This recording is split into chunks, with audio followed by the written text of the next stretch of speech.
Hello there, welcome back to my channel and welcome back to another rankings video.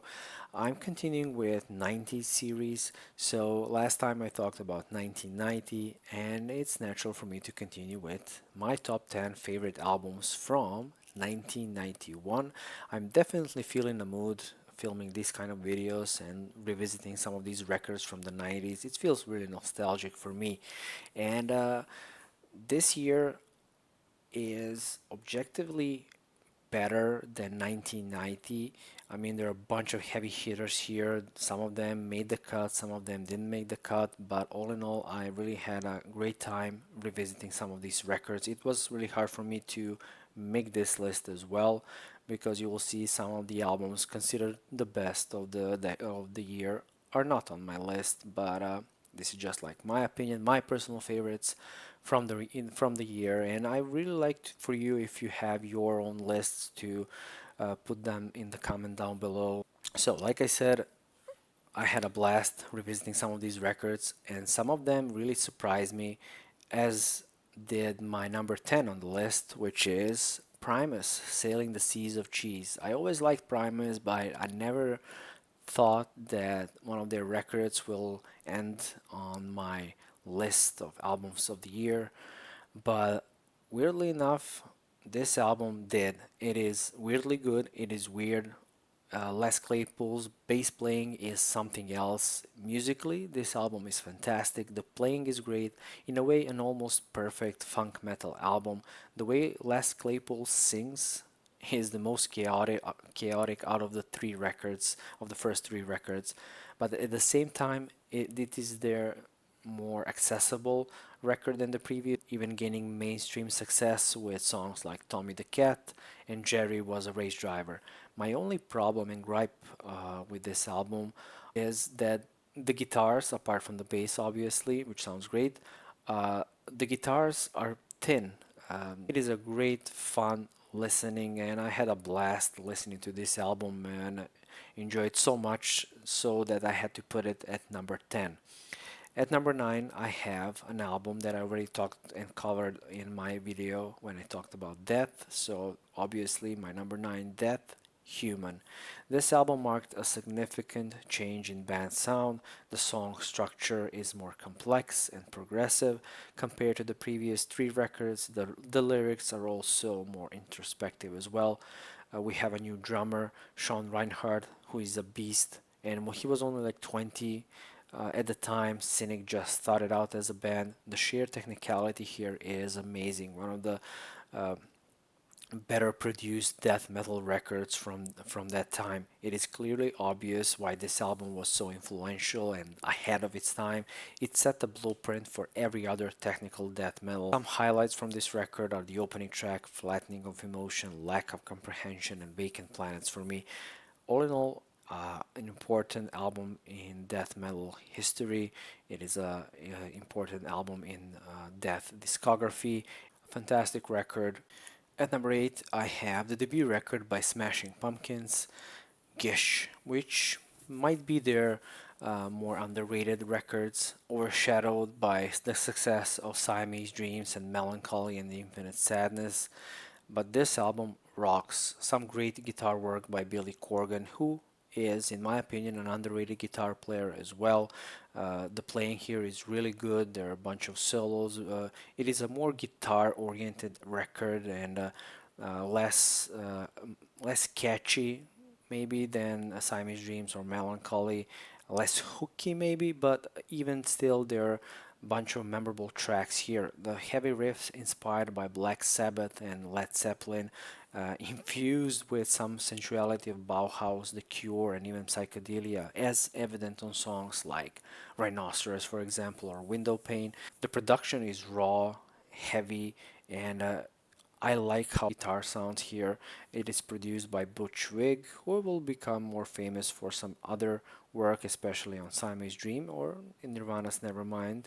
It some great tracks here like Bury Me, Rhinoceros, I Am One. Fantastic debut and an underrated record in their discography.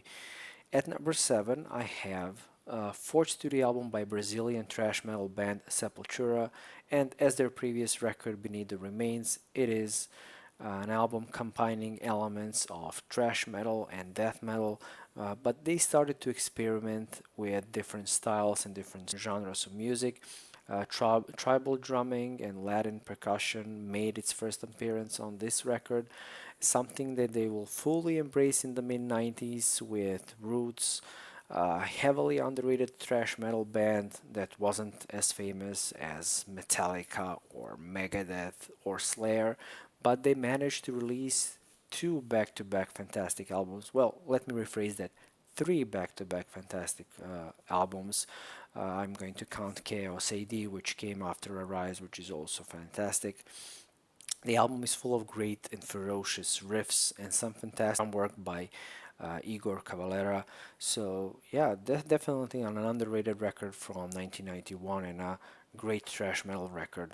At number 6, I have Dinosaur Jr. and their record Green Mine. This is the first album without Lou Barlow, and in a way, it is a transitional record for the band. It laid that specific, unique sound that Dinosaur Jr. had in the 90s, and Green Mine was the first step of that sound. And it is an album full of catchy songs and obviously great guitar work by Jay. Compared to the 80s stuff, this album is more melodic and unbelievably catchy, full of memorable hooks.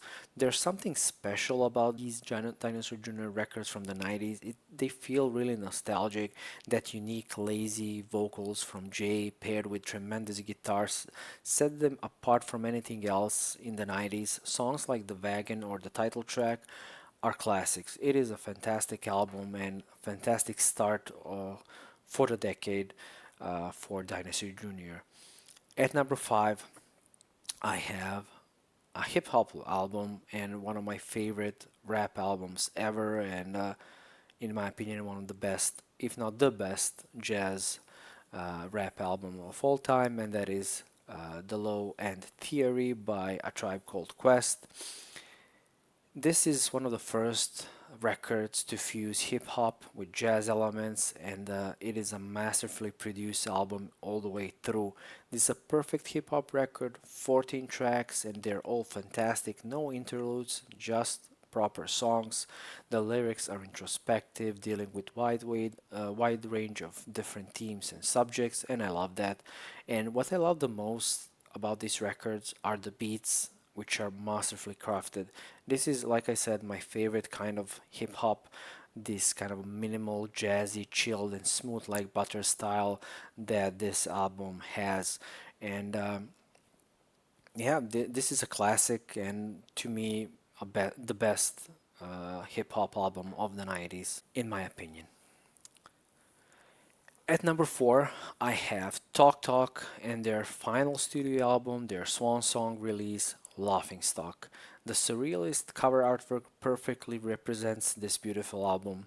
Talk Talk changed so much in less than 10 years since their synth pop new wave debut from 1982, The Party's Over. The band started to gradually change their sound on The Color of Spring, but not as drastic as on Spirit of Eden.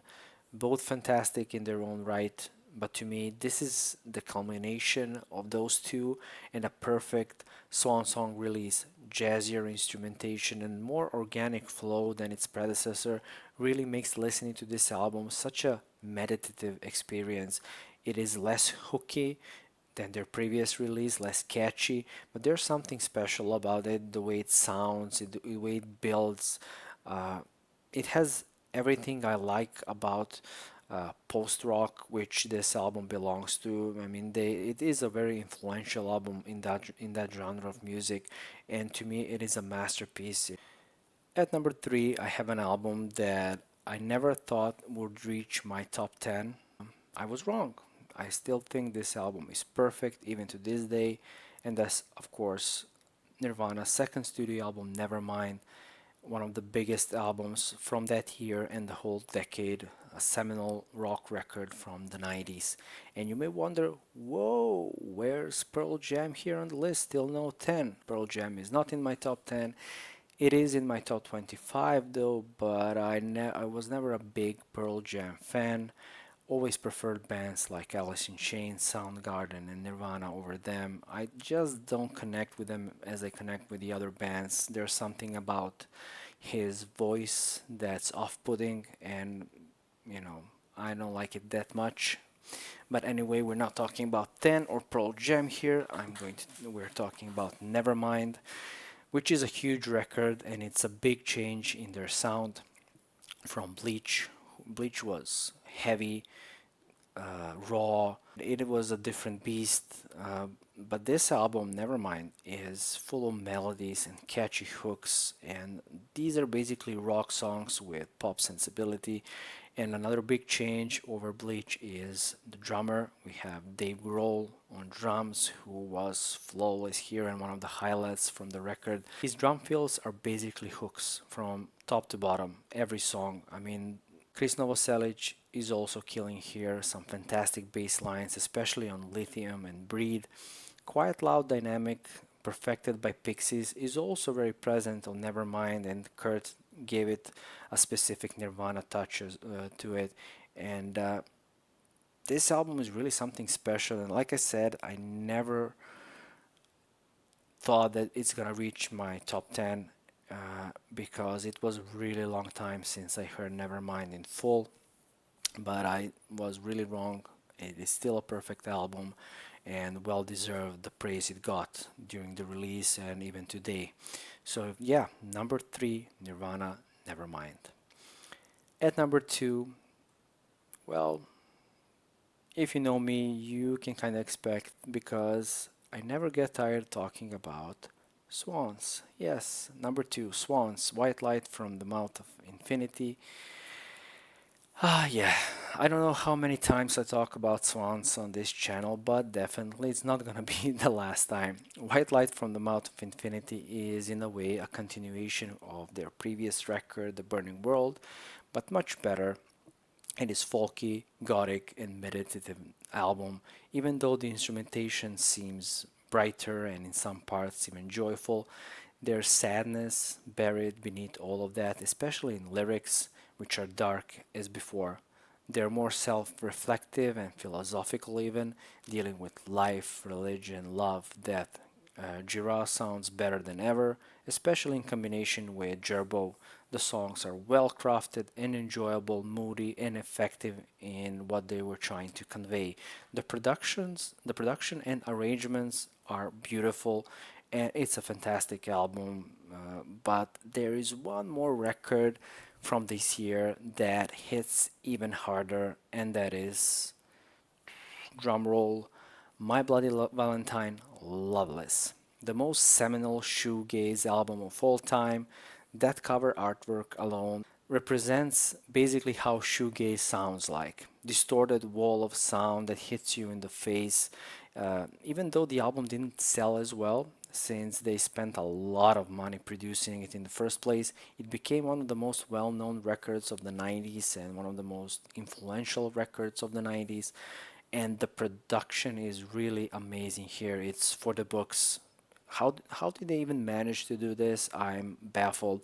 Sometimes you wonder how did they pull this off. On the surface, Loveless seems like a really complex record with some complex playing, but there's simplicity buried underneath all of that. Thick layers of sound and guitar effects create that unique sound that this album has. The album is colorful, captivating, impressive, immersive, and hypnotic. Many bands were inspired by it and tried to replicate its sound. To me, this is another nostalgic album that brings you to a different place in time. It is a magical masterpiece, and I I'm not even sure what to say about it that wasn't said before. It is a perfect album from top to bottom. Beautiful guitar work, beautiful vocals that are kind of buried beneath all of those guitars. The vocals are trying to pierce through all of that wall of sounds, and it makes this specific magical atmosphere that none other album managed to achieve. Definitely my favorite album from 1991 and one of my favorite albums ever, My Bloody Valentine, Loveless. So yeah, this was my list. I was wondering if you can, write down in your comments down below what are your favorite albums from this year. What do you like? What do you hate? How do you feel about my list? If you like this video, please like it, share it, subscribe, all of that good YouTube stuff. It means a lot. And we'll see you in 1992 next. So stay tuned for that. I hope you have a great day, and we'll see you in the next one.